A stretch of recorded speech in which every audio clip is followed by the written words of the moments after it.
Hit సినిమాలను remake చేయడం అన్నది అన్ని భాషల్లో ఉన్నదే. భాషతో సంబంధం లేకుండా హిట్ సినిమాని స్థానిక భాషకు అనుగుణంగా రీమేక్ చేసి సక్సెస్ అందుకుంటున్నారు. ఇది ఎంతో కాలంగా అమల్లో ఉన్న విధానం. తెలుగు సినిమా హిందీలో రీమేక్ అవుతుంది, హిందీ సినిమా తెలుగులో రీమేక్ అవుతుంది. మాలీవుడ్, కోలీవుడ్ చిత్రాలు కూడా ఎక్కువగా తెలుగులో రీమేక్ అవుతూ ఉంటాయి. అలాగే తెలుగు సినిమాలు పాన్ ఇండియాలో ఫేమస్ అయిన తర్వాత రీమేక్ల హవా కాస్త తగ్గింది అన్నది మాత్రం వాస్తవం. తాజాగా ఈ సినిమా చిత్రాల గురించి నిర్మాత బన్నీవాసు సంచలన విషయాన్ని వెల్లడించారు. చావా చిత్రాన్ని తెలుగులో రీమేక్ చేసే అవకాశం ఉందా అంటూ ఓ ప్రశ్న ఆయన ముందుకు వెళ్ళింది. అందుకు ఆయన ఆసక్తికర సమాధానం చెప్పారు. ఇలాంటి మంచి సినిమాని రీమేక్ చేసే ధైర్యం నేను చేయలేను. ఇప్పుడున్న రోజుల్లో రీమేక్ ట్రెండ్ అనేది కనుమరుగవుతుంది. సినిమా రిలీజ్ అయిన 2 నెలలకే ఆ సినిమా ఓటీటీలోకి వచ్చేస్తుంది. అన్ని భాషల్లో ఆ సినిమా అందుబాటులో ఉంటుంది. కాబట్టి భవిష్యత్తులో సినిమా రీమేక్ చేయడం అన్నది కుదరకపోవచ్చు అని అన్నారు. ఇది నిజమే.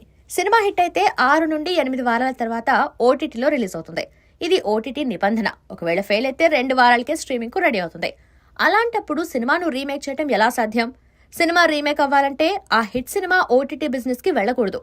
కేవలం థియేట్రికల్ గా రిలీజ్ అయిన సినిమాలే రీమేక్ కు అవకాశం ఉంటుంది. కానీ ఓటీటీ బిజినెస్ ని ఏ నిర్మాత వదులుకోడు. అలా చేయాలంటే నిర్మాత ధైర్యం చేయాలి. ఓటీటీ కంటే అదనంగా రీమేక్ రైట్స్ రూపంలో నిర్మాతకు ముట్టాలి.